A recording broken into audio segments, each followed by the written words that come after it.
Hi, Dr. Tom Ulrich here. This is video number 9 in my series of video commentaries on my Notes on Systematic Bible Study Techniques handout. And if you're not familiar with the handout, you're wondering what's all that, you can go to my website, tomulrichconsulting.com/church.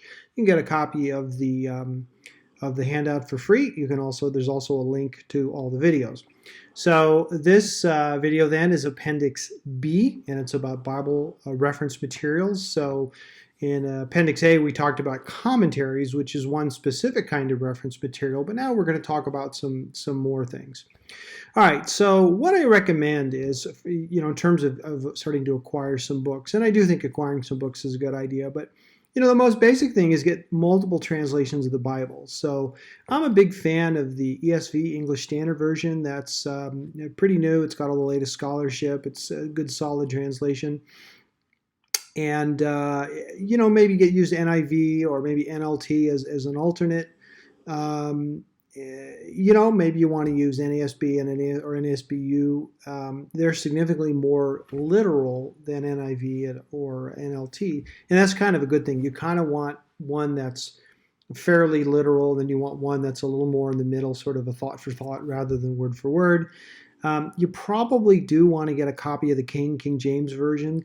It's not that I think it's a great translation. I think it was a great translation in 1611. I think we don't speak that same language, so there's some funny, like you read it with today's definition of things and you get some really silly stuff. But at any rate, the reason it's good is because, as we'll talk about in a minute, most of the tools are keyed to the King James. So if you want to use the tool, you have to have the King James wording. And the other one is in early Middle English, which is what early Modern English rather, which is what King James was written in. They say thee and thou and you and yours, and the common misperception is that the Y words, you and ye and so on, those are like referring to people, whereas the T words, thee and thine, are referring to God. That's actually not the scheme. It's a matter of the T words are singular, the Y words are plural. So if you have a second person pronoun like you, well, if you live in Texas, they solve the problem by saying you or y'all. Well, the King James is great because anytime it's a T word, that's singular, and anytime it's a Y word, it's a plural. Please note the NASB also retains the thee and the thys and thine and all that. They use a slightly different scheme. In NASB, it just uses the T words to refer to God. So you kind of, anyway. So there's some value in having the King. I recommend you don't use paraphrases for this kind of study. I think the Living Bible and the Message are examples of paraphrases, and they're great. You have quiet time, use a paraphrase, knock yourself out. For this kind of study, we don't want to do that. And as a note, a little bit of confusion, the Living Bible is a paraphrase. The New Living Translation is not a paraphrase. It is a translation from the original languages.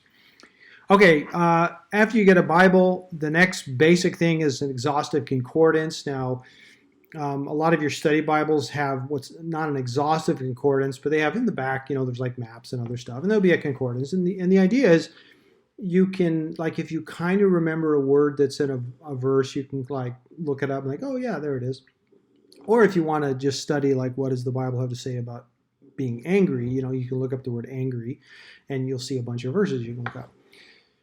What an exhaustive concordance is they take that to the next level and they list every single instance of every single word. So I've got a little picture here, and I know it's kind of hard to see, but for instance, you can see, I think it's the word anguish, and what you'll see there on the left, it'll say that, where it is, and it'll give the words kind of in front and behind the word. Typically what they do is they won't, like if the word's anguish, they won't spell out anguish. They'll try to save space by just putting the letter A in bolded. So it kind of gives you a little more room to have more context. The really big news here is the word after that. At the end, there's a 4-digit number. Now, sometimes that number will be preceded by G or H, Greek or Hebrew. What Strong did, he did this in the 1800s. It took him 35 years to put this thing together. But he assigned a unique number to each Greek word, a unique number to each Hebrew word. The reason the G or the H is important is because like there's two number ones. There's a number one Hebrew, there's a number one Greek, and so you're going to get all confused if you look up the wrong one. Not all concordances list the H and G. Sometimes it's a scheme like the italics one is New Testament and the non-italics is, or the italics one is Greek and the non-italics is Hebrew, or maybe it's the opposite. The real way to remember it is, look, if it's an Old Testament book, it's going to be Hebrew. If it's a New Testament book, it's going to be Greek. Yes, I know there's some Aramaic in the Old Testament. When you study Greek, Hebrew, I always had a hard time like, wait, is this word Hebrew or Aramaic? They use the same alphabet. The concordances lump those together and it works out just fine.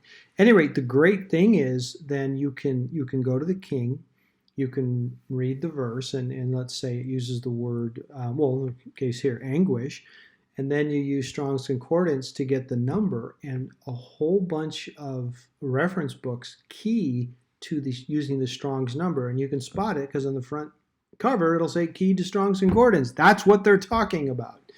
At any rate, so it's a really nice way to sort of be able to use some basic tools even if you don't have language training. And the thing you ought to know is, a whole bunch of the preachers on the radio who they'll be all like, yeah, if you look in the Greek and the Hebrew, the truth of the matter is what they're doing is this. There are some pastors around that have really, since seminary have kind of kept sharp on the Greek and Hebrew, can actually read it. Most of the time they're looking up a Strong's number and just, doing that. Anyway, so a concordance is a good investment. And the next one is a dictionary of biblical words, sometimes called a lexicon. And funny thing about Christian books is a Bible dictionary and a dictionary of biblical words are two entirely different things. A Bible dictionary is what we would probably normally call an encyclopedia. It'll have like a story about each word, where a dictionary of biblical words, or a lexicon and more properly known, that'll just say, look it up, here's the definition. And the key is to get one that says it's coded to Strong's, and then you can be looking up stuff. For the New Testament, I recommend the Complete Word Study New Testament by Spyros Zodhiates.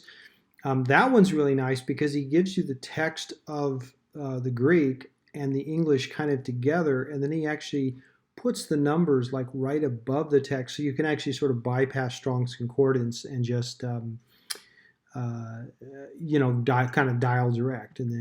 And then what he's got here in B is he's also got a Complete New Testament Word Study Dictionary, which is a nice dictionary that's coded to those strong numbers.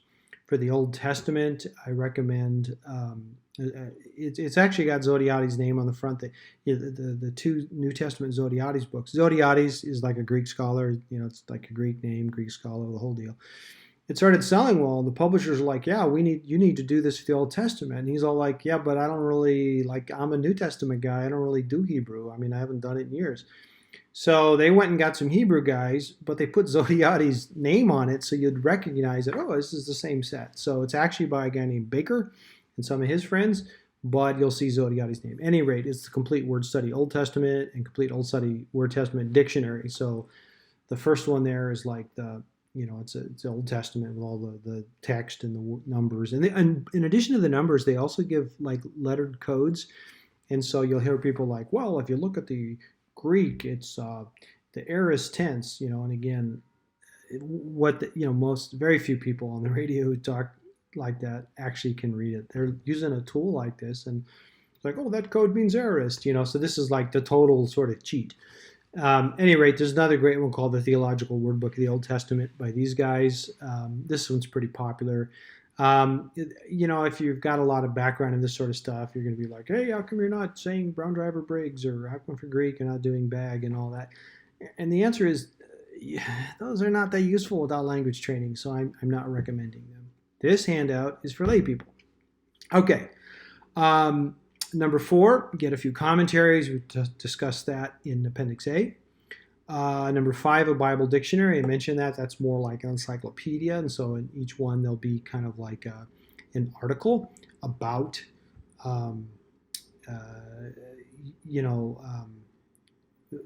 be an article about a place or a word. It won't define a word. Maybe it'll give, references where it's used and kind of give some other background stuff. These are the two ones I really like. The Baker Illustrated Bible Dictionary. It's pretty new. Tremper Longman, I'm kind of a big fan. of his.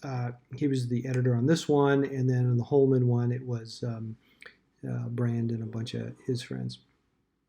At any rate, once you get those, you probably want to get more translations of the Bible. I've got a handout where to get stuff, and the trick there is, go to your public library, the Friends of the Library, and just go and get other translations. It's all online now anyway, BibleGateway.com. You can just get whatever you want. Bible atlases are nice. That's like, your Bible may have 2 or 3 maps in the back. Imagine a book that's 1.5 inches thick and it's nothing but maps. Yeah, it's a Bible atlas. This one here, the Holman Bible Atlas, is pretty good. It's probably my favorite. There is something called the New Testament Introduction. The idea is it's a little bit more academic and can be a little bit harder to read, but it'll just tell you okay, you're going to study 1 Thessalonians. Here's what you need to know about 1 Thessalonians. And so they tend to be big books. This one here, the David De Silva's book, it's like 4 inches thick, but it's a pretty good one. At any rate, that is what I've got to say about Appendix B, and I hope that was helpful. And we'll talk to you next time.